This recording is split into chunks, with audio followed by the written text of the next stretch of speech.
Il y a un texte de la Bible qui m'a toujours fait sourire, c'est dans Genèse 25, les versets 29 à 34, c'est l'histoire qu'on connaît bien d'Ésaü.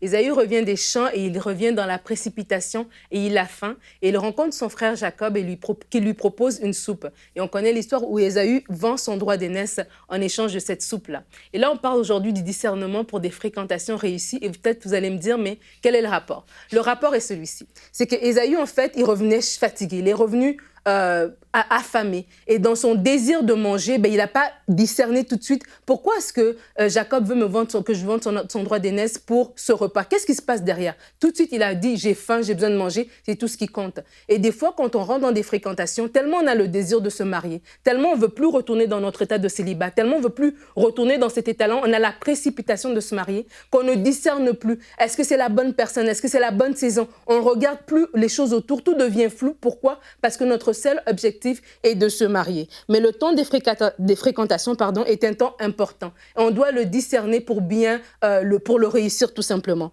Et la Bible dit dans Proverbe 8 au verset 12, moi, la sagesse, j'ai pour demeure le discernement et je possède la science de la réflexion. Et discerner, c'est quoi? Discerner, c'est percevoir. Discerner, c'est identifier. Discerner, c'est reconnaître. Discerner, ça ne se fait pas dans la précipitation, mais le discernement se fait dans le calme. C'est dans le calme qu'on peut vraiment discerner les choses telles qu'elles sont, les choses pour ce qu'elles sont. Et discerner demande de la réflexion et discerner demande de l'attention. On ne va pas à la va-vite, mais vraiment, on prend le temps de bien observer les choses. Et il y a une histoire dans la Bible, encore une fois dans le livre de la Genèse, si on remonte un peu plus haut, on parle de l'histoire d'Abraham et son serviteur Eliezer. Abraham envoie Eliezer trouver une femme pour Isaac et Eliezer ne va pas dans la précipitation, mais Eliezer est calme. Il a une prière, il prie et il demande à Dieu des choses spécifiques. Et c'est quand Rebecca arrive, donc il n'est pas dans le flou et il a le discernement en fait par rapport à la vie de prière, à la prière qu'il a fait pour discerner les bonnes choses. Il ne regardait pas à son physique, elle était une belle femme, gloire à Dieu, un beau monsieur, gloire à Dieu. Mais ce n'était pas ça l'important.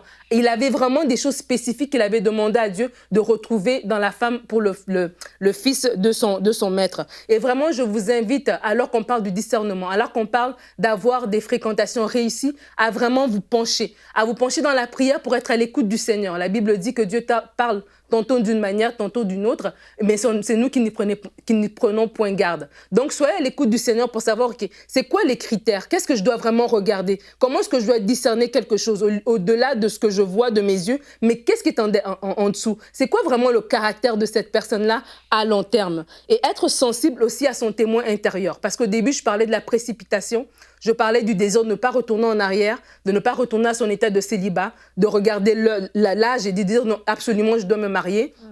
Mais lorsqu'on est sensible à son témoin intérieur, on peut se retrouver devant la bonne personne. C'est comme si tout est parfait. Mais en dedans de vous, il y a quelque chose qui vous dit ne mets pas ton pied. Et là, il faut l'écouter. Il ne faut pas taire cette voix intérieure-là parce qu'on est pressé, parce qu'on veut absolument se marier. Le discernement fait aussi qu'on écoute notre témoin intérieur, on écoute la voix de Dieu, on est calme, on sait que de toute façon, c'est la volonté de Dieu que je me marie et c'est la volonté de Dieu que mon mariage soit épanoui. Donc, pour que mon mariage soit épanoui, mes fréquentations doivent être réussies. Alors, je vous invite à avoir du discernement pour des fréquentations réussies.